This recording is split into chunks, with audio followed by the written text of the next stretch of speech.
Coming soon to theaters.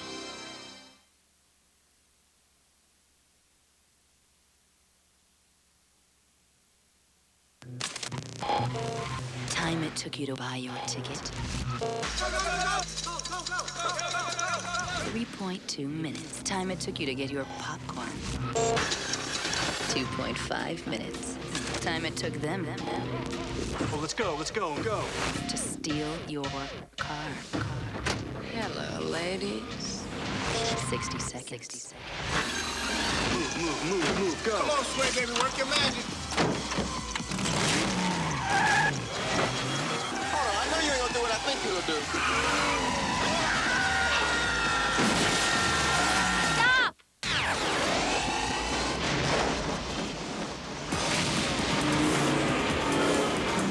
You're gonna have to go old school. A day to shop, a day to prep. Surprise attack. Nice. Little trick I learned in the car thief retirement home.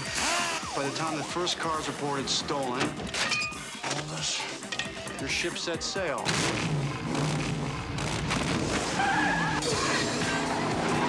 We do this, we do it my way. Yours was a sucker for a redhead.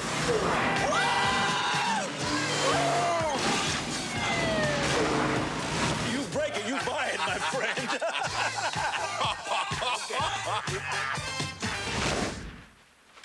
Okay, let's run.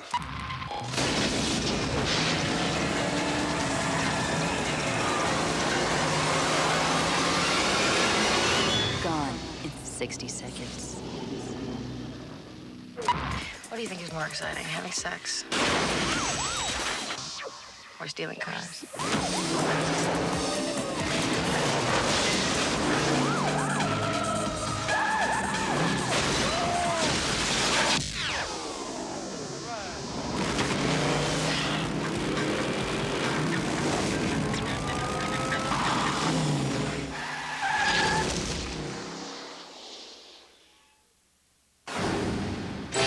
Now available on video cassette.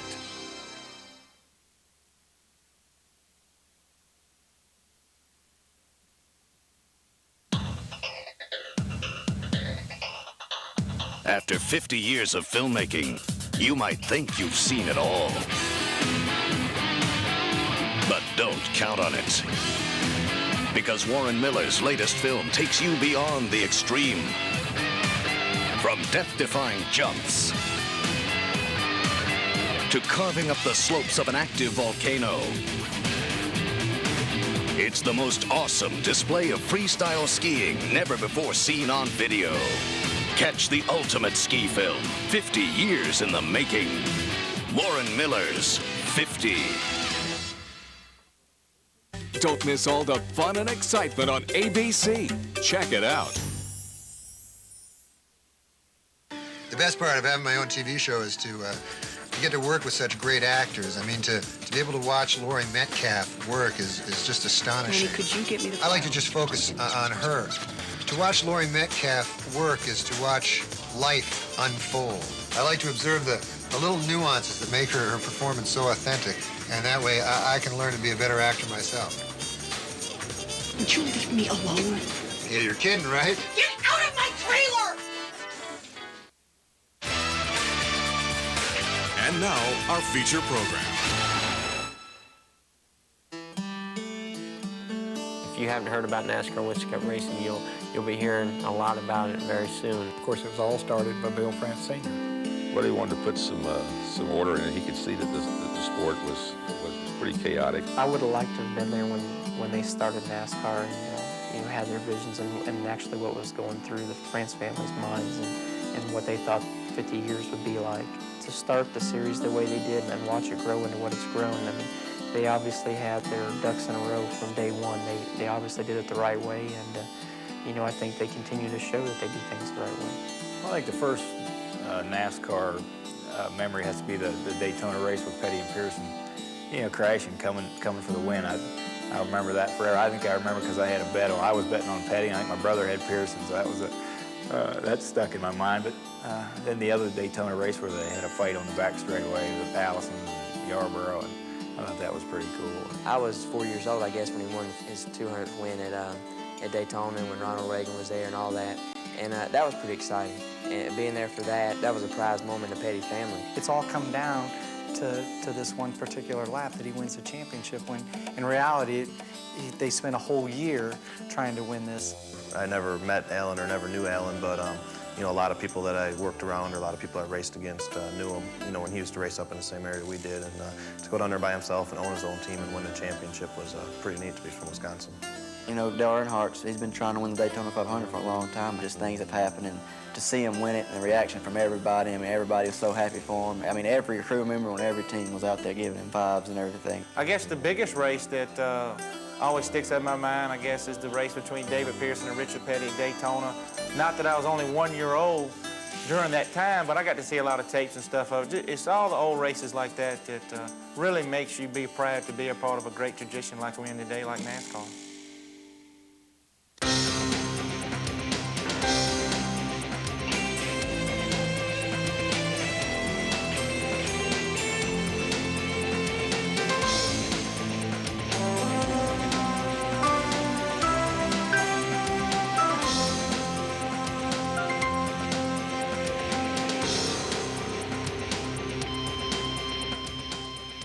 NASCAR's greatest moments begin with the organizational meetings held at the Streamline Hotel in Daytona Beach, Florida in December of 1947. There were very few photos to document the early days, and the national press had little interest in the formation of a stock car racing sanctioning body. Like many great ventures of the 20th century, NASCAR came from humble beginnings. With 20/20 hindsight, we can now clearly see that this was a great milestone for America. It gave birth to a sport enterprise that would impact many segments of U.S. commerce. But that was just the beginning. Through the second half of the 20th century, NASCAR has seen great races, discovered great personalities, been a platform for historic accomplishments, and drawn the attention of the national media. As we look toward the new millennium, we can also look back to relive and recount some of NASCAR's greatest moments. Prior to the formation of NASCAR, stock car racing was a loosely organized, sometimes chaotic mess that was the target of many unscrupulous promoters. In those days, one of the big problems in auto racing was the unscrupulous promoter who would get a roll of tickets and some posters and put some posters in barbershop windows and on telegraph poles and have an auto race at the local fairgrounds track. And then by the time the second heat was in progress, he would leave with the money, and there'd be no prize money paid. And that was really a big problem in those days about racing. And that, I think, was the primary reason NASCAR was formed. NASCAR's first president and founder, Bill France, wanted an organization with order, rules, and a master plan for the future. From the beginning, he would rule the sport as a benevolent dictator. He was the type of an individual that immediately commanded a lot of respect. When you met him, you knew that he was a leader. You could just tell that, just by talking to him, that he was a leader. And that certainly was the case as far as I was concerned, that I built an immediate respect for him.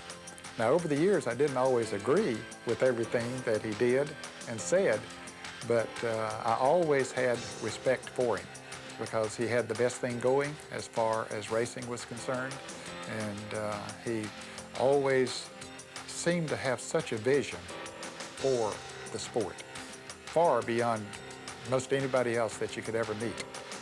And I couldn't even dream that we would see the things happening that he would see that would happen somewhere down the road. Bill France Sr., without his vision, without his courage, frankly, without his guts and his stick-to-itiveness, his absolutely unbeatable level of energy to make all of this happen. He is, hands down, not only the most important personality in American stock car racing, he is the most important personality in American racing. And I think when the final chapter is written many years from now, he may prove to have been the most pivotal person in motorsports worldwide. The foundation that was laid in NASCAR's organizational meetings held firm when the strictly stock division ran its first race in Charlotte, North Carolina in 1949.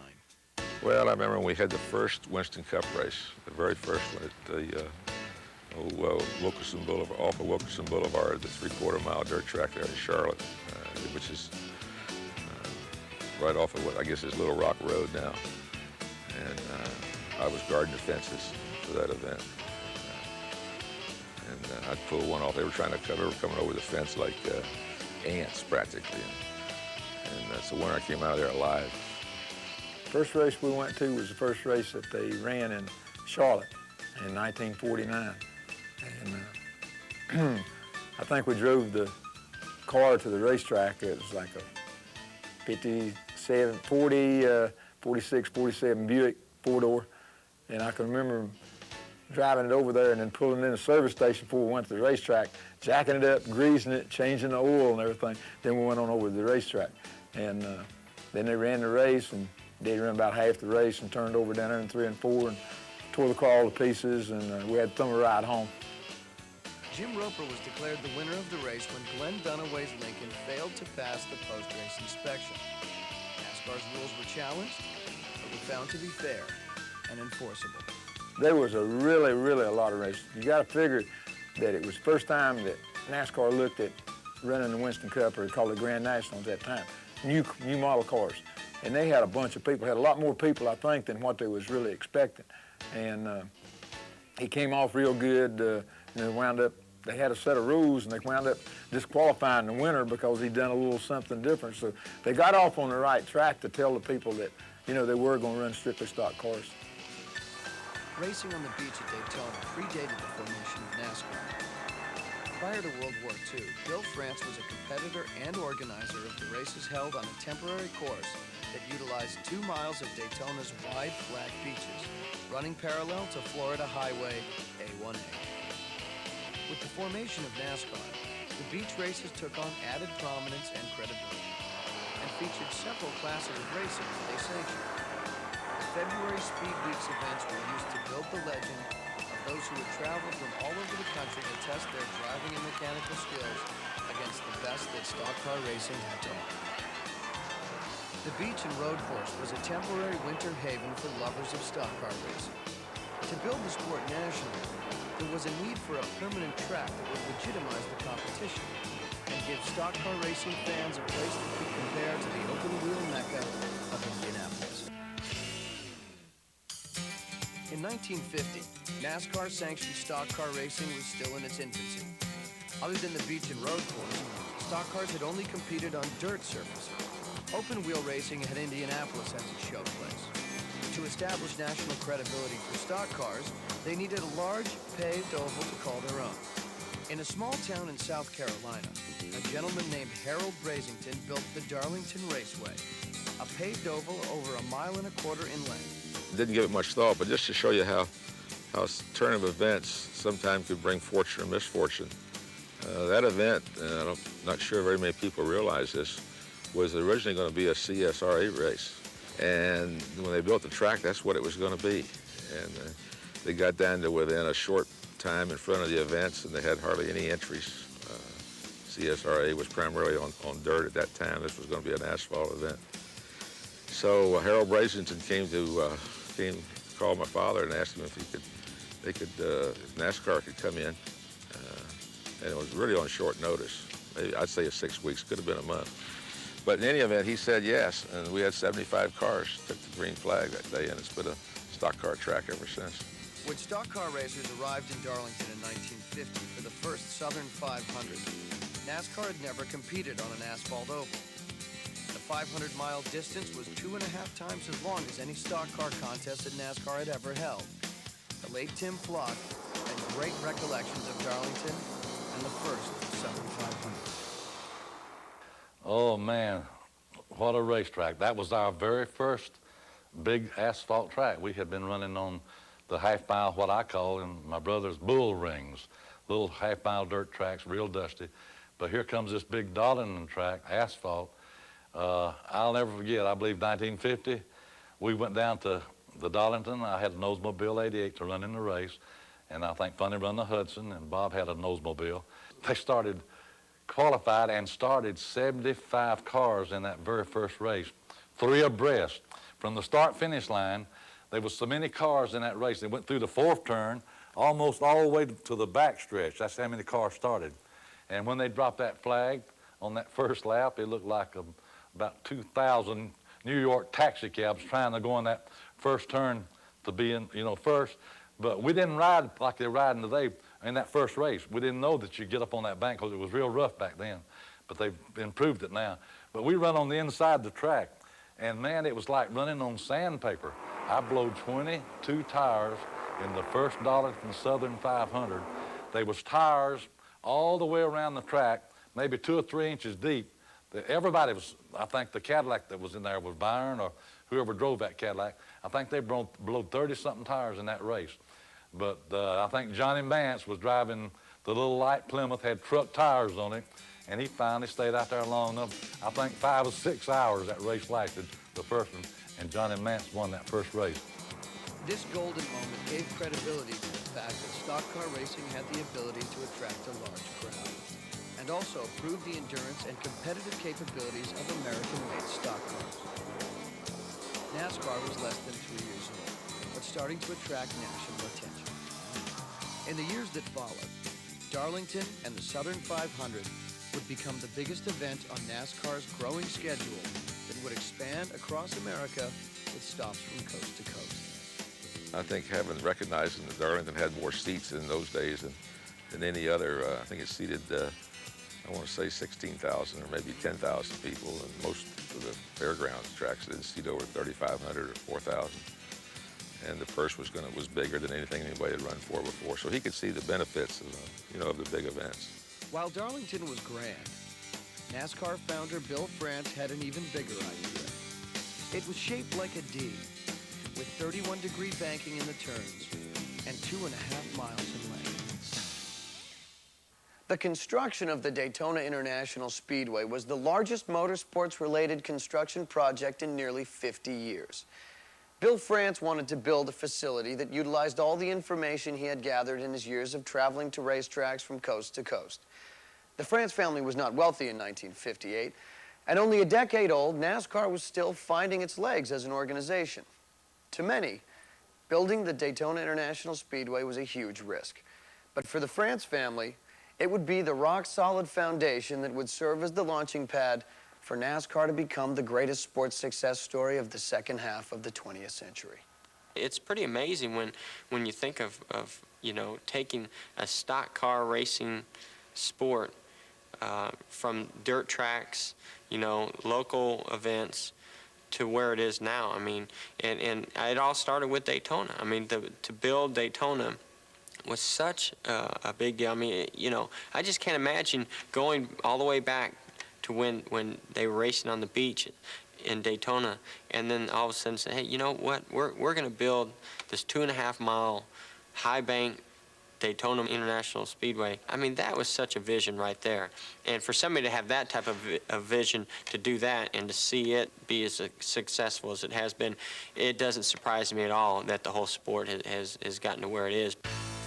There was uncertainty about Daytona's completion, and an even greater concern about the competition. A NASCAR driver had never competed on a 2.5-mile oval, or on a speedway with such highly banked turns. Practice sessions were an adventure, with drivers searching for courage and speed. They looked upon it as quite a gamble, because the only other track built for stock car racing at that point was the Darlington Raceway. And the speeds and so forth were mind-boggling. I was the track announcer for the very first races at Daytona, and I mean, it was amazing what the reaction to the speeds was. Amazing. When dawn broke on February 22nd, 1959, bright and clear for the first Daytona 500, fans began to fill the stands in anticipation of a great race. As the 59-car field came to Johnny Bruno's green flag, NASCAR's history took a monumental turn. The deal started off, and they had the convertibles in one line and the hardtops in another. And convertibles run, 10 or 12 mile-an-hour slower than the hardtops. Well, I started, I guess, 6th or 7th in the race anyhow. And when they took off, I jumped in behind some of those hardtops. When I had been used to running 130 mile an hour, all of a sudden it's running 140. The motor lasted about 7 laps. It used it up. The great Fireball Roberts would charge from his 46th starting position to lead on the 23rd lap. It was a remarkably clean race. Not a single lap would be run under caution despite the inexperience of the drivers under this type of racing conditions. The final 50 laps were a duel between Iowa native Johnny Beauchamp and Lee Petty, who was already one of the biggest names in the sport. The pair would swap the lead 11 times in the closing laps, leading to the dramatic conclusion. There had never been a need for a photo finish camera in auto racing until this day. As they approached the finish line, it was Joe Weatherly high, 2 laps down, Petty in the middle, and Beauchamp low. Race officials originally called Beauchamp the unofficial winner. And we thought Daddy won the race, and you know, they didn't have any winner circle, and that's what Daddy come back around and pulled out, stopped at the line there, and Bill France come over and said, Lee, you done a good job of running second. You know, and that didn't go good with Daddy for sure. Bill France called for all the still and movie footage to be submitted to help make the final decision. The cow that was the Daytona 500 was milked for the better part of a week by Bill France. Bill had a flair for publicity, and he milked it to the utmost, and I don't blame him. But we didn't know who won. That was a big thing about it. And 3 cars came across, Johnny Beauchamp and Lee Petty, and we didn't have a camera, and we were looking for footage. We got a lot of footage, but if the angle comes, if it's the wrong angle or is off just a little bit, then it looks like maybe a different car won than it really did. So you needed one right straight on the start-finish line. I don't think we actually got that, but we got one awful close, and we put out through the media. They publicized it. We know who won, and we're looking for photographs. And I think about 2 days later, we got one in from up north somewhere that some spectator had shot one, and that's what we used to make the decision. 61 hours later, Lee Petty was declared the official winner, and the Daytona legend was born. The inaugural Daytona 500 was a great NASCAR moment. Some would say it was the greatest ever. Without the first, there never would have been all of the other classic finishes. There may not have been the building boom of the 60s that led to the construction of over half of the speedways that are on today's current schedule. The Daytona 500 is NASCAR's Super Bowl, and the construction of the Daytona International Speedway is a lasting monument to its founder's incredible vision. Heroes. Every sport needs them. NASCAR has drivers, owners, mechanics, track owners, and race organizers that are heroes. People of action that transcend sport and reach across gender, race, and fan allegiance. NASCAR history is rich with heroes, and those heroes are at the foundation of each of NASCAR's greatest moments. By 1963, the Daytona 500 had established itself as the premier event on the NASCAR schedule. The days leading up to the big race were filled with qualifying races, as well as time trials and feature events from other NASCAR series. Dwayne "Tiny" Lund arrived in Daytona that winter without a run and very few dollars in his pocket. He had competed in 133 NASCAR events, but had never tasted victory in its top division. Marvin Panch arrived in Daytona with one of the best rides in the business, the Wood Brothers number 21 Ford. 10 days before the 500, fate would intervene, and an historic turn of events would occur. I had the car qualified for the Wood Brothers, and Ford put a Winston Cup or Grand National type engine into a Maserati, birdcage Maserati, and they wanted some dummy to try it out because they were going to try to break the record. And I was young and stupid, and I said, well, I'll run it. It was Brace Cunningham's car, and I figured, well, if they could run Le Mans and all over, the car has to be all right. So I went out to practice with it, and it felt pretty good going through 1 and 2, so I got on down the back stretch, and before I got into the third turn, the thing airborne came down on its side and over on its top, and that baby caught on fire. I couldn't get out of that thing. I could see a flame around the carburetor, and I hollered at the fireman. I said, hey, there's fire there at the carburetor. And I was trying to kick and beat and ram the door open. I couldn't get it open. So there was 7 guys that showed up there. Steve Petrassi from Firestone, Tiny Lund, Bill Wimble, Eddie Gaham. They were there to help me. And they came in and lifted the car up. And when they did, I kicked the door open, and I started out, got about halfway out, the tank blew up. And so that knocked them back. And then they came back, and Steve, I could hear Steve yet. He's still kicking. My legs were still kicking. And they came back in and grabbed the car and lifted it. When they did, Tiny grabbed me by the leg and gave me a jerk and pulled me out. Panch unable to race because of his injuries, the Wood brothers elected to put Tiny in their car. And here's Tiny Lund, the fellow who got this ride for his heroic efforts is pulling Marvin Panch out of his burning sports car, was named to drive the car as Panch is being recovering. Tiny Lund doing a great job at car number 21, waiting for his service. He's the leader. He inherited the lead when Lorenzen and Jarrett stopped, and he's trying to hang on to it now with the pit stop, getting close to the half-minute mark, and away he goes. But here's the guy that everybody has been chasing, Tiny Lund. He's driven a tremendous race, and the checkered flag is out. And here he comes. Under the checkered flag, Tiny Lund has taken it, and this really is a big victory for him at the Daytona 500 on ABC's Wide World of Sports. Lund's victory was one of the most popular in series history. His heroic actions in pulling Panch from the car earned him the Carnegie Medal for heroism. Tiny would go on to win 4 championships in the NASCAR Grand American Touring Series and earn his place in the International Motorsports Hall of Fame. Lund lost his life in a racing accident in Talladega in 1975, but will always be remembered for his heroic actions in coming to the aid of a fellow driver. Richard Petty's first Daytona 500 gave few hints as to the greatness his career would hold. His father, Lee, would capture 54 career wins and 3 championships in NASCAR's top division. But would that ability rub off on his son? He never encouraged me in any way in driving a race car. You know, like I say, as time progressed, the cars got to be more race cars, got closer and closer to being race cars.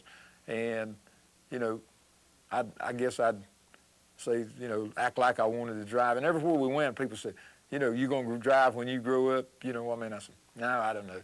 You know, one of those kind of deals. And I think it was a foregone conclusion that everybody, except my daddy, was looking at me for driving, even me. But it never was a burning obsession with me.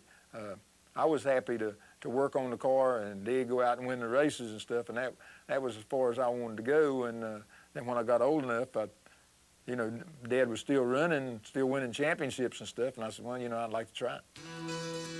Richard was named NASCAR's Rookie of the Year in 1959, but did not win his first race until 1960. He learned how to race for points from his father, always contending for the season-long championship until in 1964 when he captured his first NASCAR title. Consistently fast, consistently friendly, Petty was considered among the very best. But in 1967, he took himself and NASCAR to a new level. Tim Flock held the record for the most wins in a season when he captured 18 races in 1955, driving for Carl Keke. Petty would attack and devour that record with a season that would never be matched in all of NASCAR history. Halfway through the 1967 season, Petty had captured 11 of 24 races, and his Hemi-powered Plymouth was performing flawlessly. By race 37 of the year, he had matched Tim Flock's season record with 18 wins, but that was just a warm-up. In the next 9 races, Petty was untouchable. He won on short tracks, dirt tracks, and super speedways. He won the Southern 500 at Darlington for the first time with a margin of victory of 5 laps over David Pearson. He's been trying since 1958 to win the race and has never been able to make it. He's won lesser races here, but never the all-important Southern 500, which right now is his. He has won it, and his pit crew cheers him across the line. So Richard Petty, the all-American boy from Randleman, North Carolina, finally pulls off the big one, the Southern 500. You got your first 500, you must feel great. Well, I tell you, of all the races I've ever won, I'd rather win this race right here. 10 wins in a row for Richard, 27 for the season in 48 races. The margin of victory for his second championship was over 6,000 points. He now was not only a two-time champion, he had earned the right to be called king. I think we all call him the king. I think my dad calls him the king, I call him the king. And people ask us why we call him the king all the time. That's all we've ever known him at. When you're at the racetrack, people don't call him Grandfather Richard or Richard Petty. What do you say, the king, or what's up, king? And, you know, I think a good answer to make that easier is that we know how hard it is, and we know what he's done in the sport, so that's why we call him the king, is because he's pretty much mastered what we want to do in the sport, me and my father. At age 30, he was already first on NASCAR's all-time win list with 75 wins, a two-time champion, and a two-time Daytona 500 winner. He taught his fellow competitors that taking time for the fans and taking time for the media was a key to see the sport grow. I was a Richard Petty fan because I felt like, I'm like, you know, a lot of other race fans. I wanted to pull for the guy that was most likely to win because I wanted to be pulling for a winner. Well, Richard won the majority of the races in the early 70s when, you know, I was, you know, getting started. So I pulled for Richard Petty. 1967 was a great moment for NASCAR. It had an icon it could bank on for the next quarter century. When I think of a perfect race car driver, but yet spokesperson, I look at Richard Petty, you know, as the spokesperson for NASCAR Winston Cup racing. You know, he's been a great. Every year he's won a championship. He's a great champion, and he is a great champion. He's still the king. You know, he's the one they call the king, and he's won all the races and the championships. And I've learned a lot from him, listening to him, racing with him, talking about me when I raced bad with him. Just a lot of things, but. He's brought a lot to the sport and innovative in a lot of ways, bringing to the sport. So he's definitely the king in my book. In the first 25 years of NASCAR's existence, the sanctioning body depended heavily upon U.S. automakers to support and promote the series.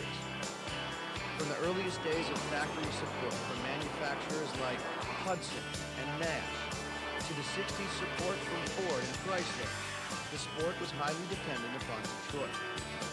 In 1971, that all changed when a new partner emerged. Because Winston tastes good like a cigarette should. North Carolina-based R.J. Reynolds Tobacco Company wanted a new avenue to promote their Winston brand, following the ban of cigarette television commercials. Junior Johnson made the first contact with Winston, but only after he consulted a trusted friend.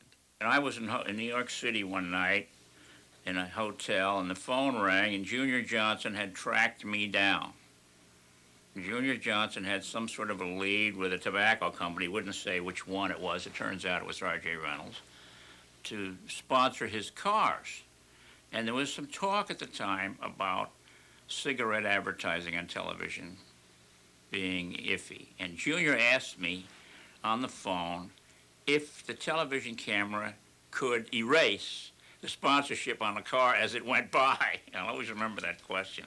I approached them about sponsoring a stock car. They asked me, you know, what kind of money I was talking about, and I said, well, I need about I'm thinking back in, it's about $700,000-800,000. They said, Lord have mercy, we need something bigger than that. You know, that's, you know, nothing that we like racing and it would do us some good, but we're looking for something humongous. And you know how you are sitting around trying to think, well, what, if they got that much money, what can I get them into, you know? And it struck me that, well, you know, they might want to do something with the whole NASCAR division, you know, not knowing what it might turn out to be. And they said, well, who runs NASCAR? And of course, I told them, Bill France Sr. run it, and told them how to get a hold time. And I also called Bill France Sr. and told him he was going to call him. The irony of the thing was that they had the idea of sponsoring an event. That's really what they wanted to do. They didn't really have any interest in sponsoring the series. And we talked them into that. In '71, people were showing up at the tracks with there was a lot of used stuff running in big races and it was a survival thing, RJR came along, and at a time when we were wobbly, and really picked this sport up and went somewhere with it. The change came when RJR and Nabisco came into our sport in 1971. They knew marketing. Nobody in the sport understood marketing, and they taught all of us a great deal about marketing. They have been the biggest things that ever happened to our sport. With Winston, NASCAR now had a marketing partner who could help promote their sport in many places that were inaccessible in the past for the Stock Car Series. It was also a time of change in the leadership of NASCAR. On January 11, 1972, NASCAR's founder, William Henry Getty France, passed the torch of leadership to his son, William Clifton France, commonly called Bill Jr. At age 38, Bill Jr. was prepared for the job, following a lifetime of working side by side with his father. I think that everyone in auto racing was very concerned when Big Bill France, the guy who started it all, when he stepped aside. Oh my goodness. You know, Billy's got to run this now. Bill Jr.'s got to run this now. I think everyone was really concerned about that. But you know what? Our concern was not justified, because Billy has done a tremendous job of understanding the sport and moving the sport forward. When a parent hands off something to one of his children in American business, only a certain percentage of those handoffs work. And Bill France was the right man for his time. And Bill France Jr. is the right man for his time, and they're different. I think Bill France Jr. has done more for NASCAR than his father. He's so philosophical when it comes to reasoning with things and people and sponsors. Everybody can be upset about something's been changed in the rules or the system, that it's going to upset the world, and you go to him and, oh, Bill, this big problem, this, that. When you come out of there, you're just really, oh, it's going to be okay, you know. It's just a few words of wisdom from him, and just the way he expresses himself and the words that come out of his mouth that makes everything okay. With Winston as a partner and a new president at the helm, the ingredients for future success were in place. You know, R.J. Reynolds basically supported this whole program, and with the ideals of Bill France and what he's done in the sport, they became a great match. Anyone who has earned the title of king needs to have a challenger to measure his excellence. For Richard Petty, his greatest rival was David Pearson. After Petty's Rookie of the Year title in 1959, Pearson would follow as the top rookie of 1960. Throughout the years that followed, their paths would cross on many occasions. When it was Pearson versus Petty, it was a battle of wits as well as horsepower. The 1974 Pepsi 400 at Daytona was originally thought to be their ultimate battle. Right, coming down out of turn number 4, coming down past the start-finish line. And Pearson backs off for Petty. Something wrong with Pearson. Petty takes the lead. I think Pearson backed off of it. It looks almost as he ran out of petrol or something. I've never seen anything like this happen before. It could be very bad luck for him, but my goodness, what an advantage. Richard Petty. The crowd are absolutely on their feet and yelling. Richard Petty's got an enormous advantage. 300 or 400 yards, it looks like, on that back straightaway down there at almost 200 miles an hour. And there is David Pearson falling back on this very last lap of this fantastic race, but he seems to be closing up, Keith. To have stopped so suddenly, to have suddenly slowed up like that, makes me think, though, Jackie, he backed off on purpose, because obviously he's still got horsepower, and he's now closed it right in behind Richard Petty as they turn and come for home. Can Pearson slingshot him as he comes down low? Petty may run him into the fence, and it's going to be Pearson winning it. An incredible, daring move, and it paid off for David Pearson. Well, Chris, I knew that if I let him stay behind me, that he would draft me and beat me, so I just backed off right there at the last flag, or the white flag, and let him go on by, then I got him back, coming off the board. You know, David, I've never seen a driver so in control of the situation as you were. Didn't you have any doubts at all that you'd win? Well, oh, yeah, I was all the time. I really didn't know for sure where I could get him back or not. In fact, I like to slow it up a little too much when I let him go by me. Now, when he came off the car, what did you think? Do you think that something had gone wrong? What was your immediate reaction? When I was right behind him, and being he went off all the way, if he'd have feathered out of it, then I would have you know, figured what he was doing. But when he went all the way off on it, then it kind of scared me because I like to run over it. You know, I wasn't expecting him to run off on it, and it was really a dangerous move from that standpoint. So you really did get a big surprise. Yeah, really, I had to jerk the car around, you know, and I got a little bit out of shape, really, to jerk it around and miss him. And it was just one of them things that I think that was awful obvious for him to do something like that, just to show how much faster he was than the rest of us. So. Some thought that finish could never be topped in the battle of NASCAR royalty, but the 1976 Daytona 500 would prove them wrong. Entering the 76 season, Petty was on a roll, capturing his 6th NASCAR Winston Cup championship in 1975. Pearson was also hot, winning 21 races in the previous 3 seasons, driving for one of the most respected teams in NASCAR history, the Wood Brothers.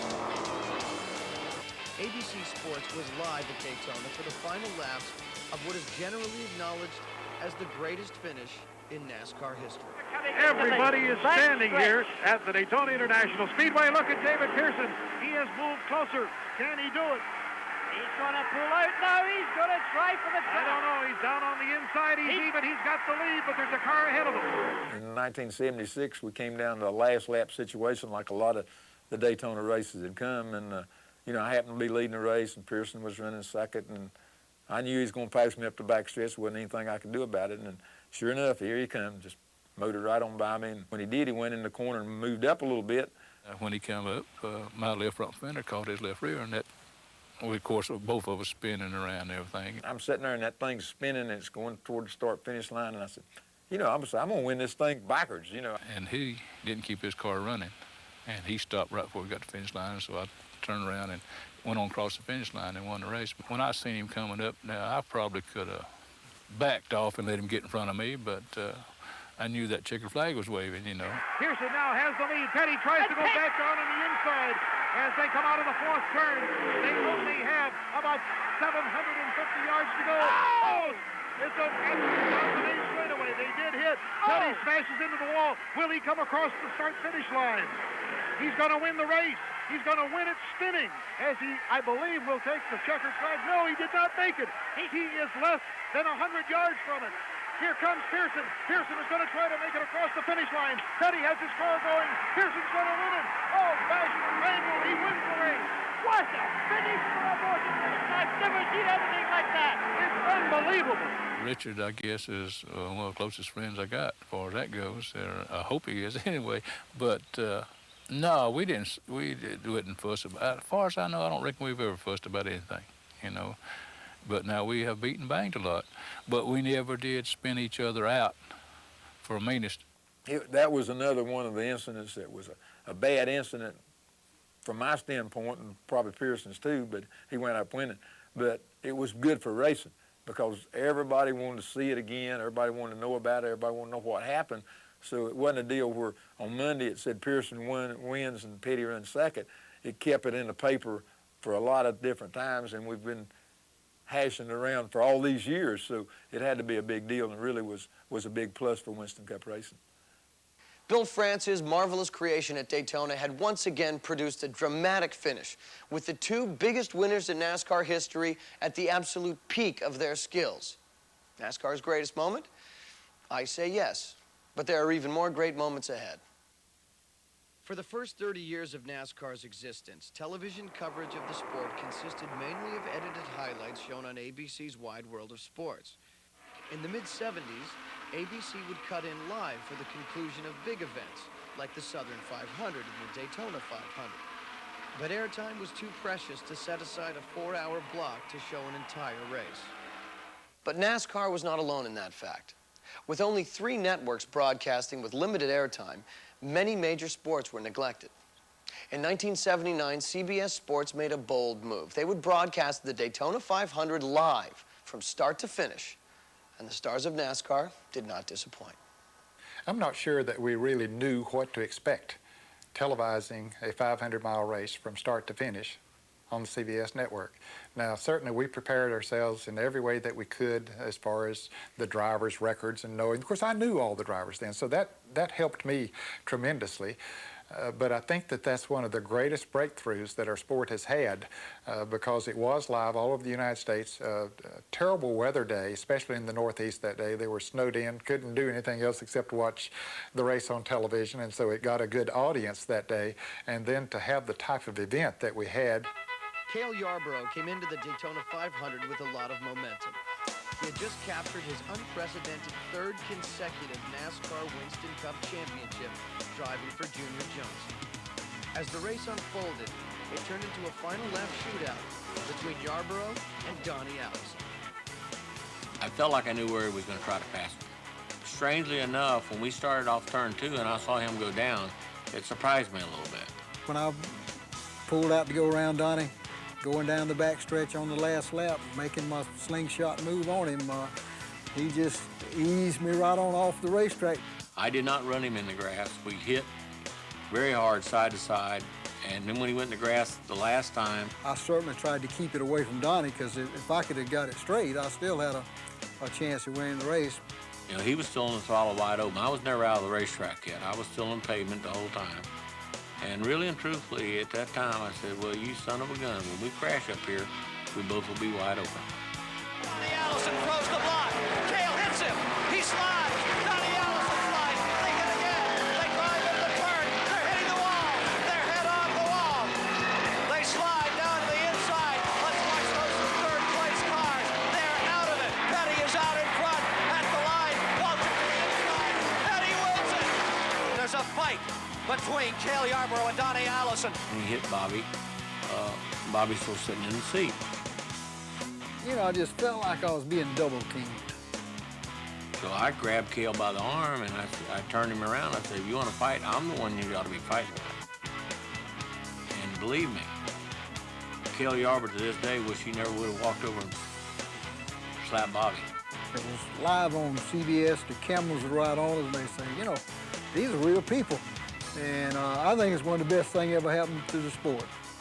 There was a huge blizzard, almost coast to coast that Sunday, and CBS had a captive audience. You couldn't have scripted it any better to get people's attention as far as NASCAR Winston Cup racing is concerned.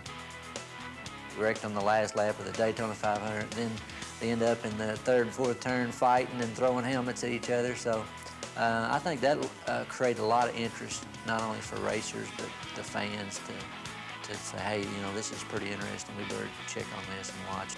The 1979 Daytona 500 was a huge success in the race. It proved that a large audience would sit still for 500 miles, especially if they were entertaining. In the period following the 1979 Daytona 500, cable television would begin to become more accessible from coast to coast. Programmers were looking for live events to attract a national audience, and NASCAR was ready, with a sport that had been on a steady rise for the previous 30 years. In 1984, NASCAR racing was enjoying increased popularity. A majority of the races were now being shown live on network cable television. New stars were emerging. Drivers like Dale Earnhardt, Terry Labonte, and Bill Elliott pushed series veterans like Bobby Allison, Cale Yarborough, and Darrell Waltrip. NASCAR's biggest stars, Richard Petty, was in pursuit of a magic number. In a career that now included 7 NASCAR Winston Cup championships and 7 Daytona 500 wins, there was one more goal on his horizon: win number 200.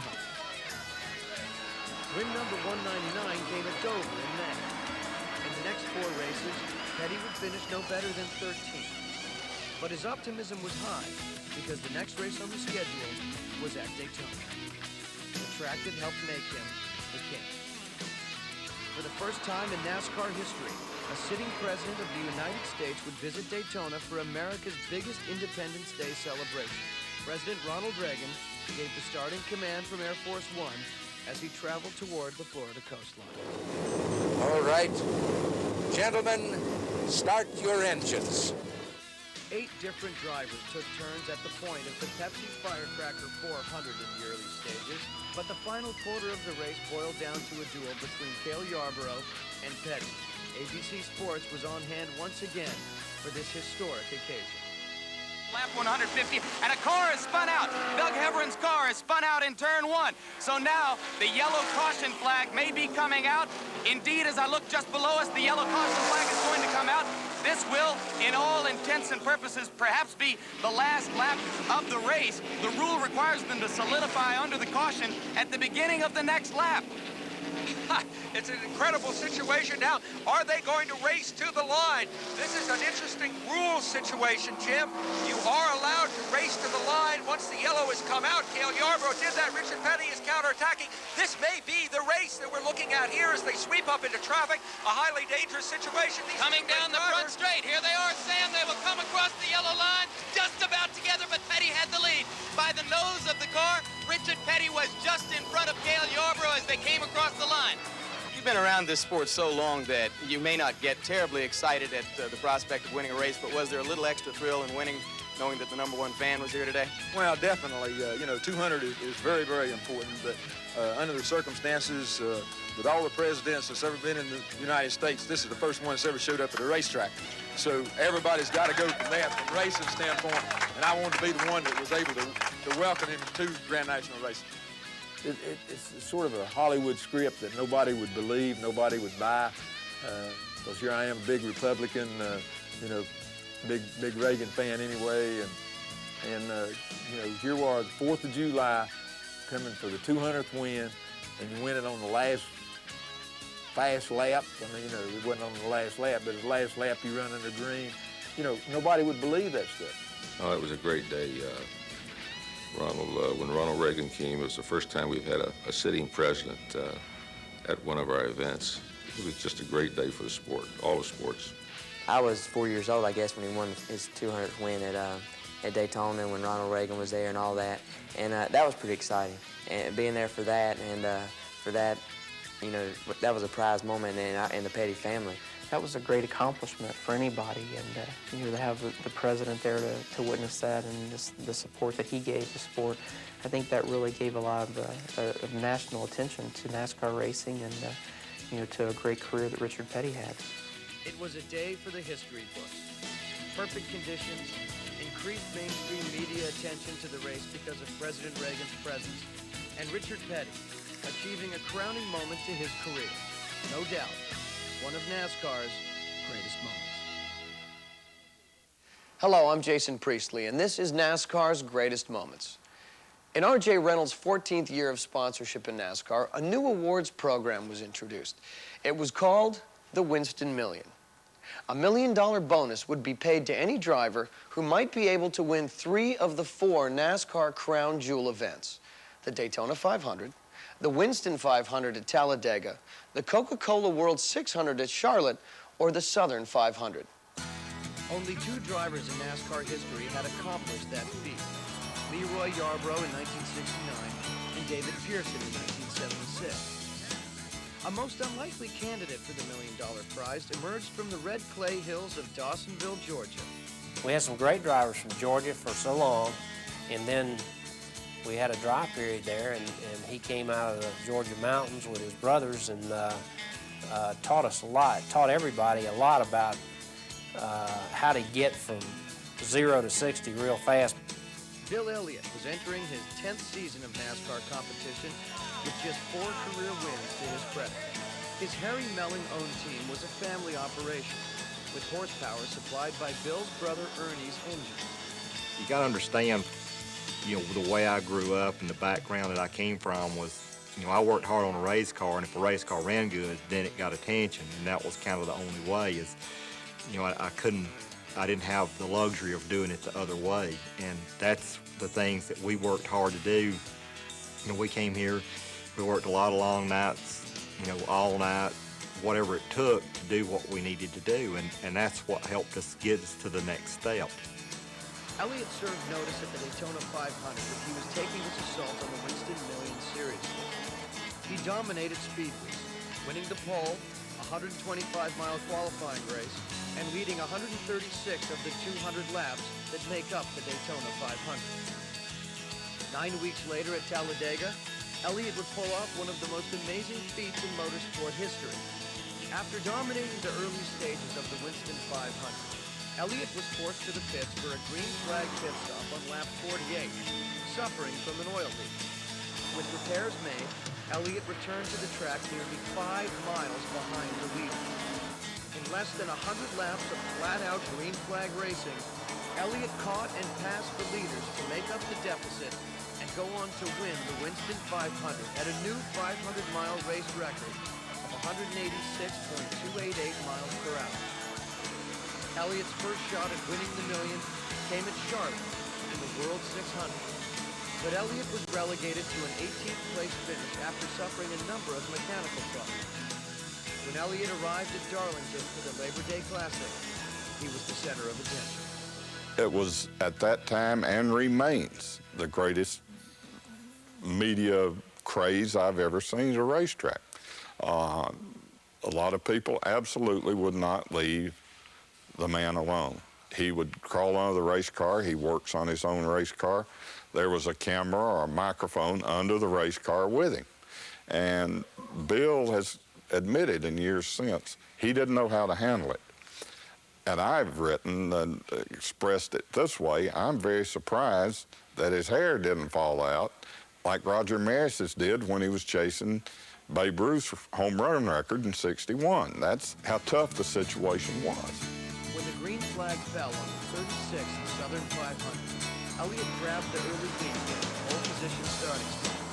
Bill would hang in the top 5 positions for most of the day, dodging several on-track incidents that might rob him of his $1 million payday.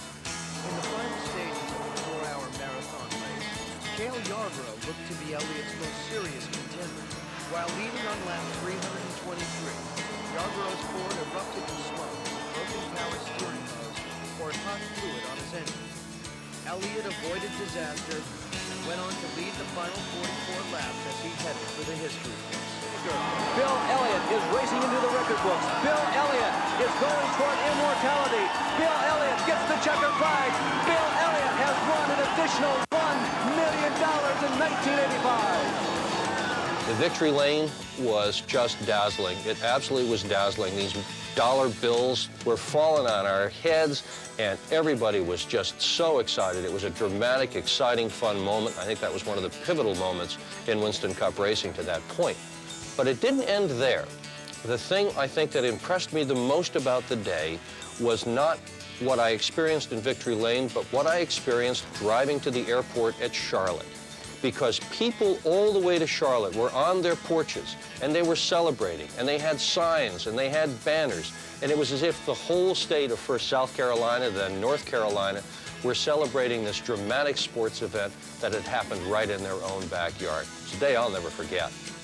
Bill Elliott's win of the Winston Million at the Southern 500 at Darlington was another great moment for NASCAR. It was front-page news on many major publications and helped propel Bill Elliott into the national spotlight as a new American hero.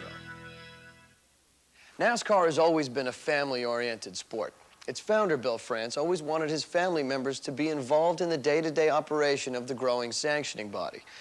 Through the years, it has not been uncommon for NASCAR races to feature brother versus brother or father versus son on the racetrack. Family involvement is even extended to the television broadcast booth, where two-time NASCAR champion Ned Jarrett has had the opportunity to watch his son Dale develop into a champion. They bump, they touch, they rub, going down the backstretch, side by side, wheel to wheel. Who is it going to be in the Champion Spark Plug 400? Jarrett has the slight advantage as they go into the 3rd and 4th corners. Davey Allison battles back on the outside. It's going to be a photo finish. They touch coming down through the tri-oval at the line. Who wins it? I believe Jarrett got it. To be able to be there when he won his first one and working that telecast along with Bob Jenkins and Benny Parsons, it was very, very exciting. I didn't know how I might react, what I might say. Thank goodness Bob and Benny were there to carry the ball, and I was really uptight because I didn't know if he could pull it off. I knew he was racing against one of the best in the business, and certainly one of the best cars, the 28 car of Robert Yates. Davey Allison was one of the best drivers of all time, and there Dale was racing with him for that win, and then to pull it off, it was so meaningful because of the way that he did it. I would not have wanted him to win his first race by going out and lapping the field or even running away by 2 or 3 seconds. To do it battling right down to the checkered flag, not knowing who was going to win until they crossed that start-finish line, boy, it just couldn't have been any better than that. At times, brother versus brother racing has been heated, moving past the boiling point. Oh! And a go-9 spin coming off turn 4 right in front of the entire field. Look at everybody going to the inside to try to avoid the trouble, some coming down pit road. Well, you saw there contact between brothers, Brett and Jeff. In other instances, the hard racing has been friendly, as was the case at Atlanta in 1996, when both of the Labonte brothers were able to reach their goal. Bobby Labonte is in corner number 4 now, coming off of it, and Bobby Labonte wins the race. The checkered flag comes out, and Terry Labonte has become the 1996 NASCAR Winston Cup champion. During the race, you know, Bobby, he was up front most of the day, but Dad was, you know, it was so tight of a points battle. It was really, he had to finish in the top 10, and Jeff, if he had to win and all this, and, you know, he was in position to do it, and it was pretty nerve-wracking there towards the end, and Dad ended up, you know, winning the championship, but that was just a big weekend. All the people there, and, you know, everybody in my family was there, and it was just a great weekend. Perhaps the most famous family finish in NASCAR history came in the 1988 Daytona 500. For years, the Allison family had been front and center of the group known as the Alabama Gang, which consisted of Bobby and Donnie Allison, Neil Bonnet, and Red Farmer. In 1987, Davey Allison emerged as the star of the gang, as well as the NASCAR Winston Cup Series.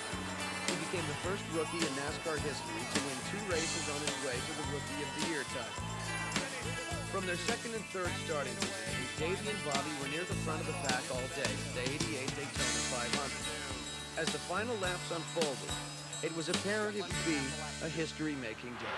And they have enough lead to believe this is going to be a battle between the father and son. I don't think anybody else can try it, but here he comes. He's going to do it. To the bottom. He's down low. Bobby Allison high. Davey Allison trying the inside move. Bobby Allison holds him off. They come to the stripe, and the winner of the 30th annual Great American Race, Bobby Allison. Davey Allison, his son, in second. Judy Allison ecstatic. What a tremendous family performance. For the Allison family, it was a day to cherish. In the years to come, fate would deal the Allisons many cruel blows. A racing accident 4 months later would rob Bobby of his memory of the day and nearly take his life. Probably the greatest event that could have ever happened to a person, I can't remember. You know, I won the Daytona 500 at age 50, and the best young man in racing was second behind me, and that was my son Davey. And then when I was injured later that year, the memory loss that I had has taken that completely away. I know it happened. I can look at pictures, I can read books, I can even look at videotapes, but I can't remember any piece of it myself. Davey would become one of NASCAR Winston Cup Racing's biggest stars, but would face a tragedy even greater than his father just a few years in the future. But the golden image of a father-son 1-2 finish in the Daytona 500 will always be remembered.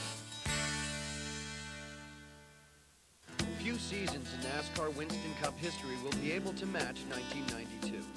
Late in 1991, Richard Petty announced that 1992 would be his last season.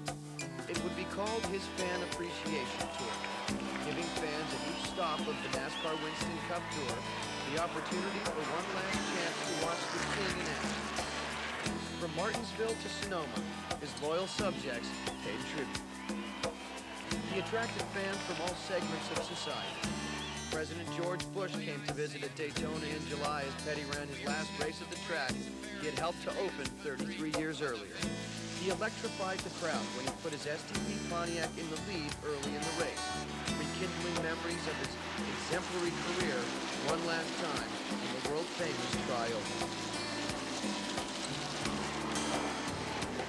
While Petty attracted millions to his tour, the fans were entertained with on-track action that would continue to widen NASCAR's fandom.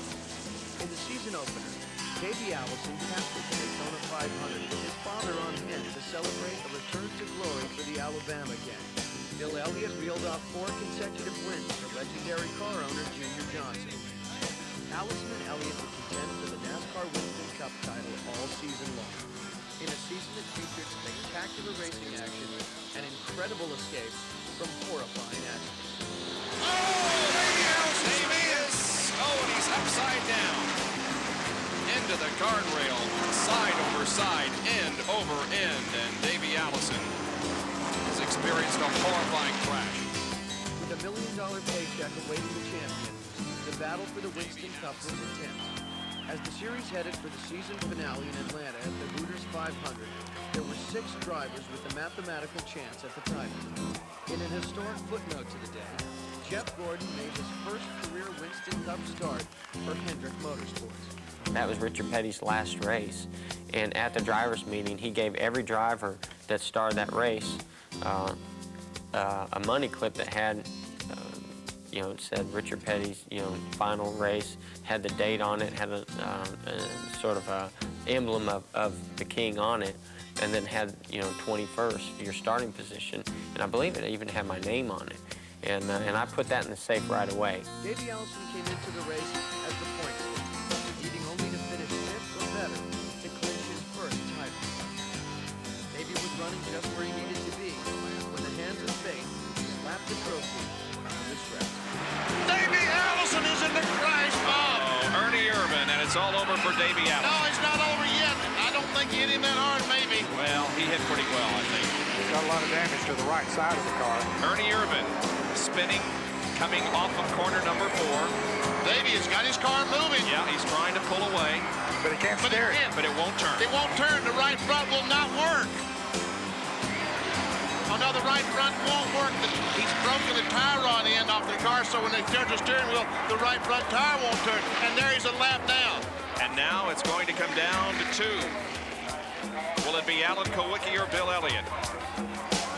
Davey Allison's long, tough, emotional season has come to an end. Alan Kowicki was the most unlikely of contenders for the title. He had not led in points all season, and had all but conceded the title in September when a crash eliminated him from the race at Dover. Not a very good day for us. Probably pretty much ruins our championship over for this year, but we'll be back. With Allison out of the run, the championship battle shifted to Kowicki and Elliott. Both drivers fought to lead each lap, knowing the bonus points for leading most laps could be the difference in deciding the title. It was a battle of wits between Elliott's crew chief Tim Brewer and Kowicki's chief Paul Ingram. Andrew chose wisely, allowing Kowicki to stretch his fuel mileage and stay on the track for a few additional laps to clinch the bonus points for leading most laps. As the final lap was contested, Elliott had led 102 laps, and Kowicki had led 103, giving him a 10-point cushion in the closest points championship battle in NASCAR Winston Cup history. We are focused in on Alan Kowicki, who is going to win the 1992 NASCAR Winston Cup and the $1 million bonus that goes with it. Bill Elliott comes off the 4th corner. He wins the Hooters 500. But Alan Kowicki is coming off of corner number 4, knowing that he's winning the championship. There's the checkered flag for Alan. He's the champion for 92. How exciting this is that it's all come down to this one particular lap that he wins the championship, when in reality they spent a whole year trying to win this. That was a great race, and circumstances took Davey out of it, but Alan went on to win the championship, which I think was great. The way he ran his team, the way he did it, and everybody said he did it his way, and I think a great champion was made that day. Richard Petty returned to the track for one last emotional farewell lap in a car battered in a mid-race accident. After 1,184 career starts and holding practically every top spot in the NASCAR record book, the King was finished as a driver. I think at 12 years old, I don't think I was mature enough yet to realize what my grandfather had done for the sport, and what a special day that was for him to step away. I guess he run 35 years in racing or something like that. It was pretty amazing, and when he stepped away and he said, you know, I'm never going to drive again. This is my last race. I think that that hit my grandmother, my aunts and uncles, my dad really hard because my dad had grown up in the first thing, his very first race on the racetrack, he raced against my grandfather. And, you know, from that day on, my dad was never going to have to look to see if my grandfather was in that wreck coming out of turn 2 or coming out of turn 4. There wasn't going to be no more Richard Petty on the racetrack. And I think that was a very emotional day for me, too. I mean, even if I didn't understand what he's done for it, my grandfather was walking away from something that he loved to do, and he wasn't going to be in a race car anymore. Bill Elliott stood in victory lane, knowing the championship had slipped through his grasp. Alan Kulwicki emerged as the greatest underdog in NASCAR history to win the championship, a title he had earned with a degree of determination that cannot be explained. You know, I wanted to win the race because we had led quite a while, but there'll be other races, but this championship's what I wanted, and I just, you know, thank God for the fortune to be here and to be in America and compete on the Winston Cup circuit. Just a storybook ending, just really wonderful. Less than 8 months later, both Davey Allison and Alan Kulwicki would lose their lives in separate aviation accidents that would bring grief that was beyond words to the NASCAR family. The 1992 Hooters 500 at Atlanta was a defining moment in the sport that will never be forgotten, not only for the emotion of that day, but for its significant implications in writing the story of NASCAR.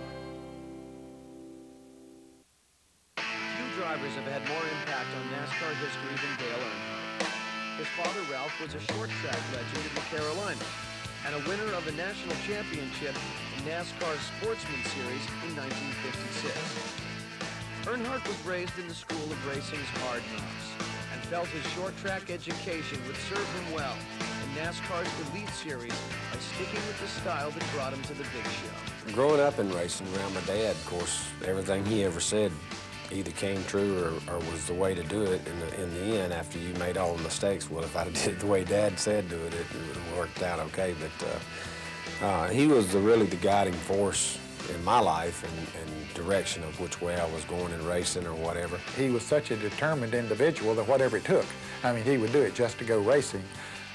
It was obvious that he had a lot of talent.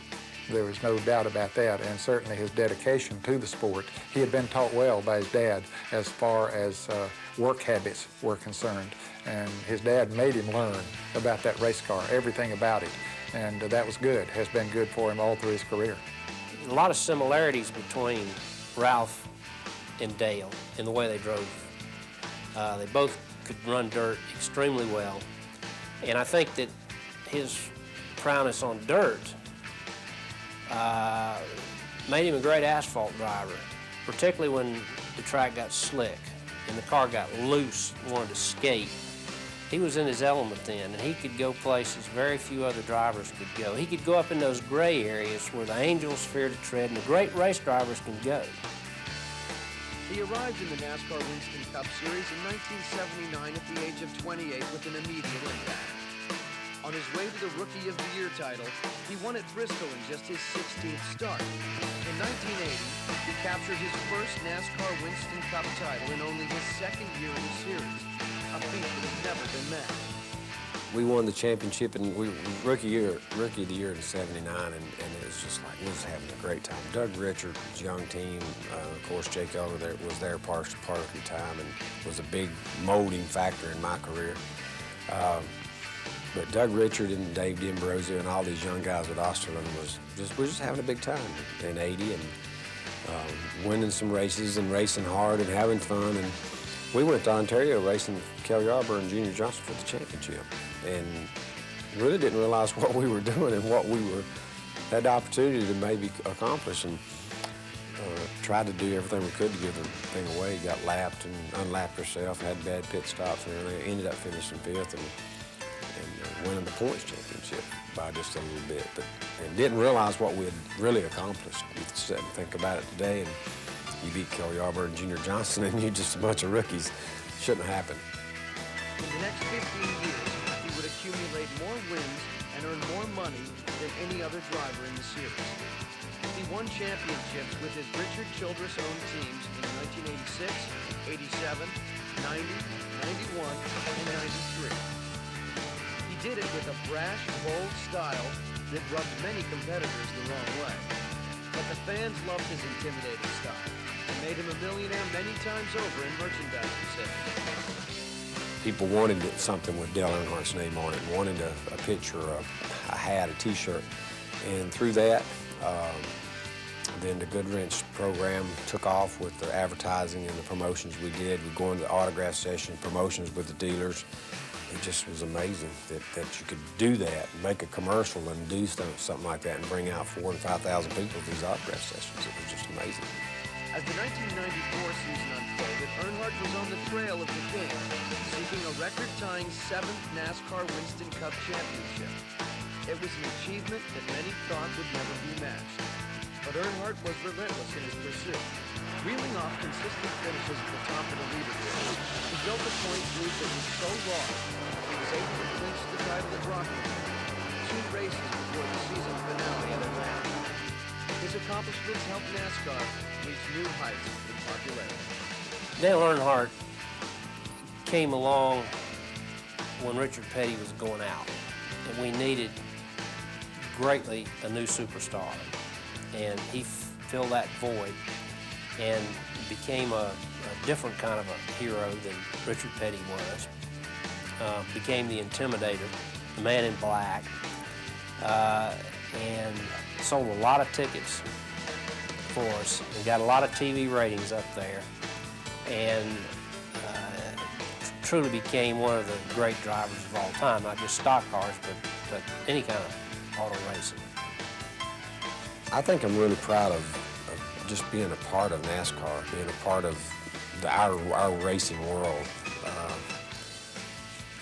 And surely being a champion is what it's all about. That's what you work hard to do and to be every year, to win races and be the champion at the end of the year. But I'm pretty proud of just being part of NASCAR, really, and being part of the whole system, the whole, you know, you think about racing, you think about Richard Petty, Dale Earnhardt, Darrell Waltrip, Cale Yarborough, Jeff Gordon, Dale Jarrett. I mean, it's pretty neat to be in that group, you know. I mean, when they talk about racing, they talk about Dale Earnhardt too. It's not just Richard Petty and David Pearson and the guys they used to talk about. Rising from the dirt tracks near his home in Kannapolis, North Carolina, to become an internationally known competitor, Dale Earnhardt's 7th NASCAR Winston Cup title win is certainly one of NASCAR's greatest moments. In the 1990s, NASCAR experienced record growth. Every track in the series was erecting grandstands at a rate unimaginable just a few years earlier. Following the building boom of the 60s that saw tracks at Charlotte, Atlanta, Rockingham, Pocono, and Michigan added to the schedule, there had been a long period without the construction of a superspeedway. The Roaring 90s changed all that, and existing tracks were transformed to meet the demand of the sport's popularity. The biggest surprise came in 1994 when the Indianapolis Motor Speedway was added to the NASCAR Winston Cup schedule for the inaugural Brickyard 400. For 80 years, Indianapolis had been home to the world's largest single-day sporting event, the Indianapolis 500. Many doubted that the tradition-rich Speedway would ever open its gates to stock car racing. But Speedway President Tony George saw the potential in adding NASCAR to his schedule. It was an idea that had a long gestation period. Former Speedway President John Cooper had considered bringing stock cars to the Speedway in the 70s, but the timing was just not right. When I came in there to manage the Speedway in '79, one of the things that was clear was that if the Speedway was to expand and build more seats and suites and all of that, it needed some other revenue streams. And the only other revenue stream that made sense was a NASCAR Winston Cup race. So we began looking at how that would work. For instance, we knew we didn't want it to be a 500-mile race for obvious reasons. We didn't have garages that they could use. We didn't have a lot of things. And Bill France Jr. and I spent a long afternoon and into the evening making a list on a long yellow pad of the things that would need to be done at the Speedway. Well, the Speedway family, if you will, was not quite ready to focus on it in the early 70s. During the filming of a commercial in 1991, A.J. Foyt ran his stock car a few laps at speed just to see if there was an accident. Tony George also took a few laps. Apparently, he liked what he saw. In the next few years, Goodyear was asked to run a tire test to verify that the stock cars would be compatible with the most famous race course in the world. Bill France called me one day and he says, how'd you like to do a tire test at Indianapolis? I said, well, I don't want to, why would I do a tire test at Indianapolis? And he said, well, you never know when there might be a race down there. And I said, well, I like to do a tire test of Indianapolis, but not just for showbiz. I mean, I don't want to go down there unless there's going to be a race. Is there going to be a race? He said, I can't tell you that. I can't tell you that.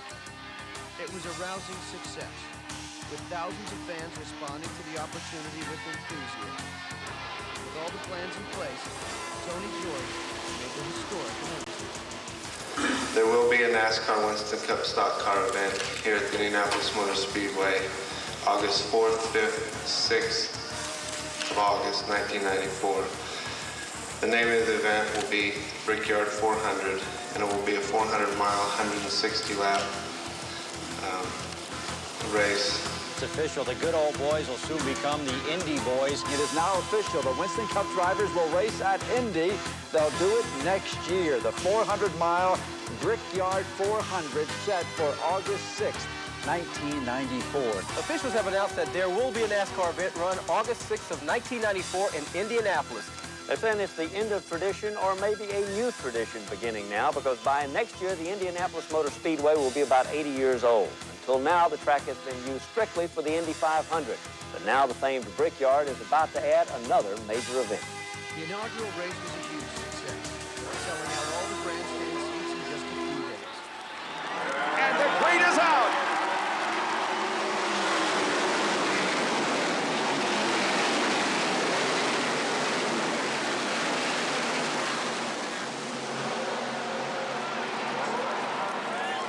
Now, Bob, it's just another race.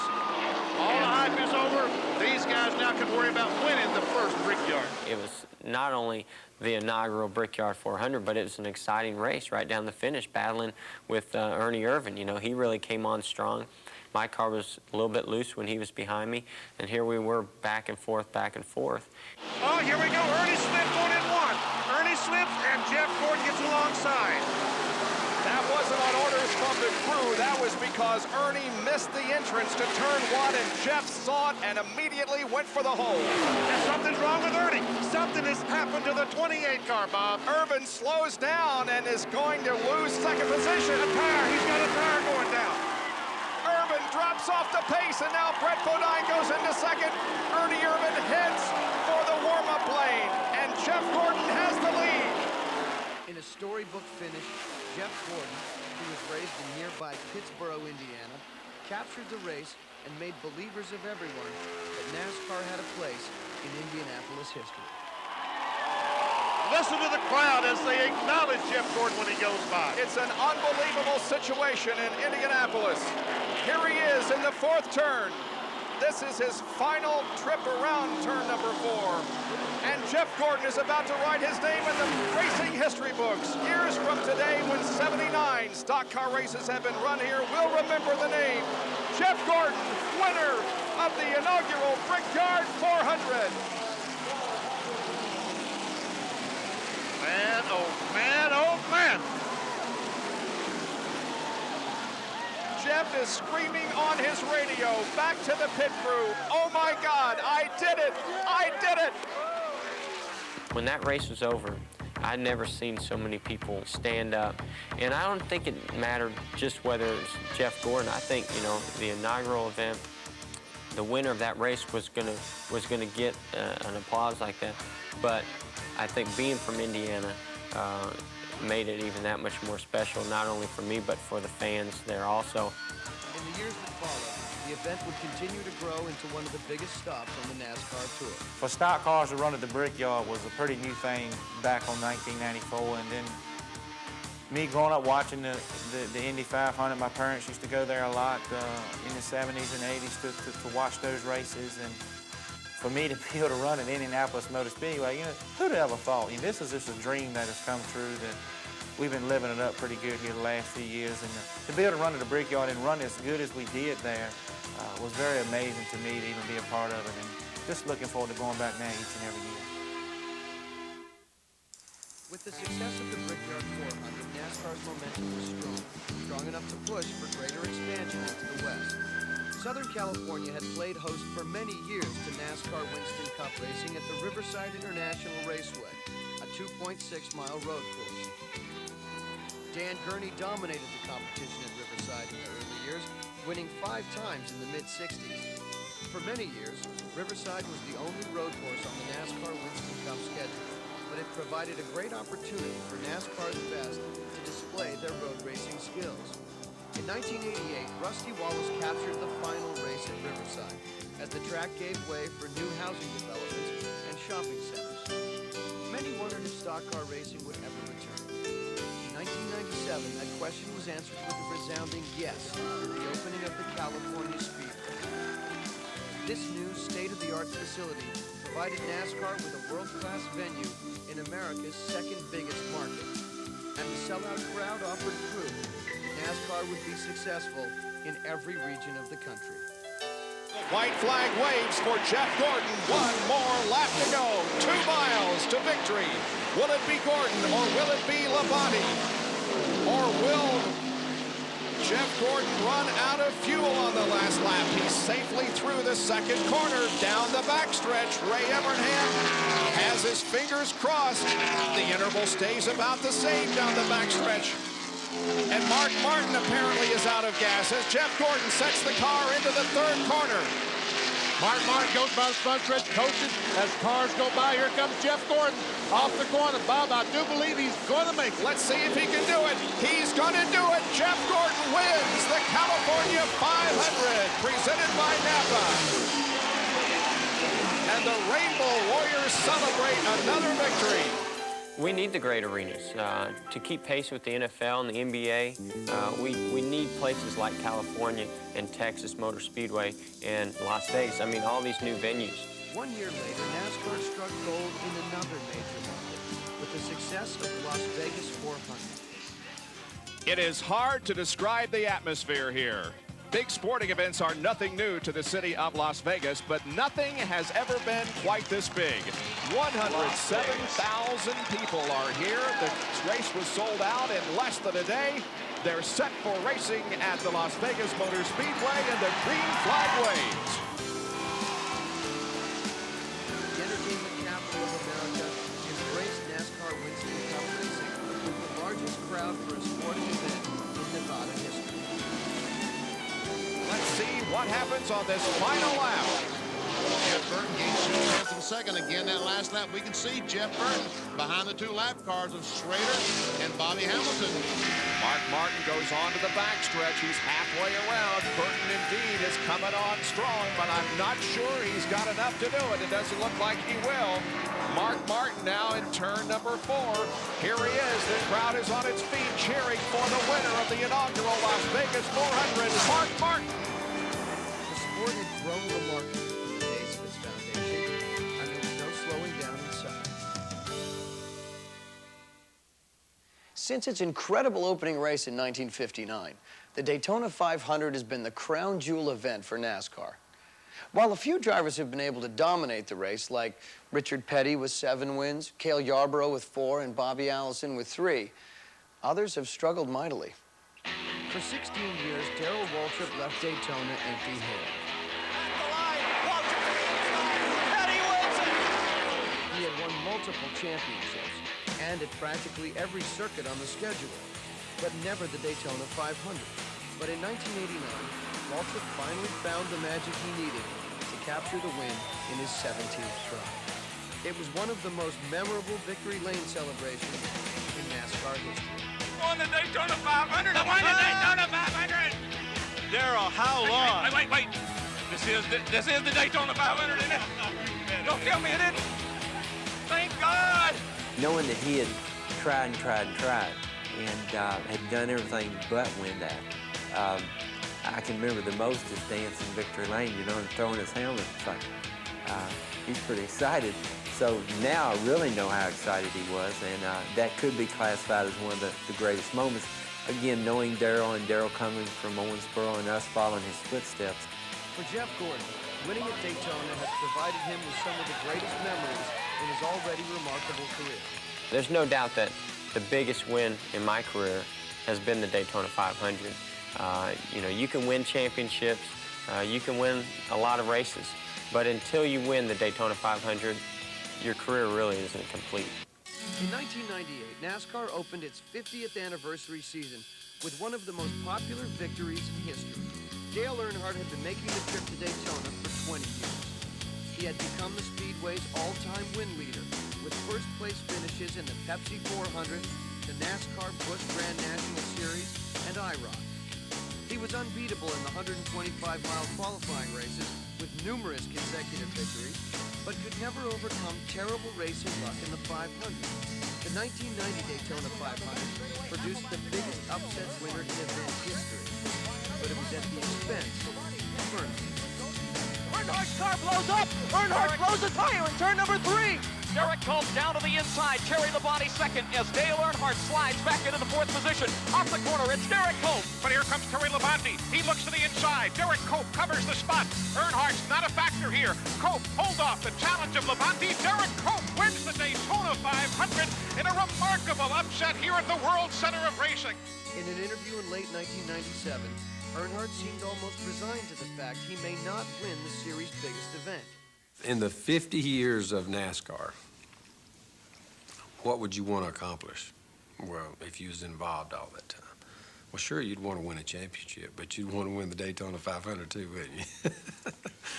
We've never won it, so we've been so close and so competitive there with Richard and the team, and it's just been an awesome kind of race to work toward and be a part of and be in.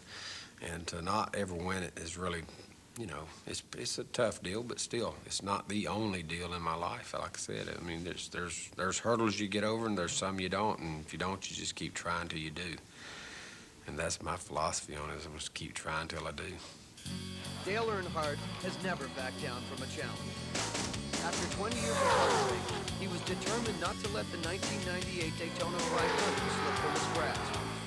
Utilizing all of his incredible skills, he fought his way to the front and held on with the tenacity of a pit to earn his way to his most coveted victory. 20 years of trying, 20 years of frustration. Dale Earnhardt will come to the caution flag to win the Daytona 500. Finally, the most anticipated moment in racing. Earnhardt's trip towards victory lane was an affirmation by everyone on NASCAR's pit road that they understood what this win meant for Dale, as well as a tribute to his skill, determination, and talent. You know, every year he's right there and something will happen. You know, one year he blew a tire and lost it to Derek Cope, I think. So, I mean, he's had the race won a lot. Just things have happened, and to see him win it and the reaction from everybody, I mean, everybody was so happy for him. I mean, every crew member on every team was out there giving him fives and everything. So that was pretty big. I know by far it's probably been the best race he's won in his career, and that's the big one. That's the one everybody's wanting to win, and that's the one he's been wanting for a long time to finally got it. As is the new tradition for Daytona 500 winners, Earnhardt was on hand the next day at Daytona, USA for the placement of his car for a year-long display. The emotions of the biggest win of his career were still evident by the smile on his face. It's the greatest feeling I've felt in my career in a long, long time. That first championship, the first win, the first championship, all that's great. Coming down here for 20 years and not winning the Daytona 500 and finally winning it, I wish everybody could experience this. This is the greatest feeling. I've talked to all my relatives, all my fans, everybody all night long, just different phone calls. Ronnie Bouchard called me, just different people. Congratulations, congratulations, congratulations. Talk about how everyone had champagne. We've had a big time. NASCAR's 50th anniversary season was off to an incredible start. For the past 2 hours, we've had the opportunity to relive NASCAR's greatest moments. These are historic events that will always be cherished. Looking to the future, no one knows when the next great moment will come. It could be at Richmond when a rookie collects his first career win. Or at Talladega, when a veteran intimidator proves there is still joy in winning at any stage of a career.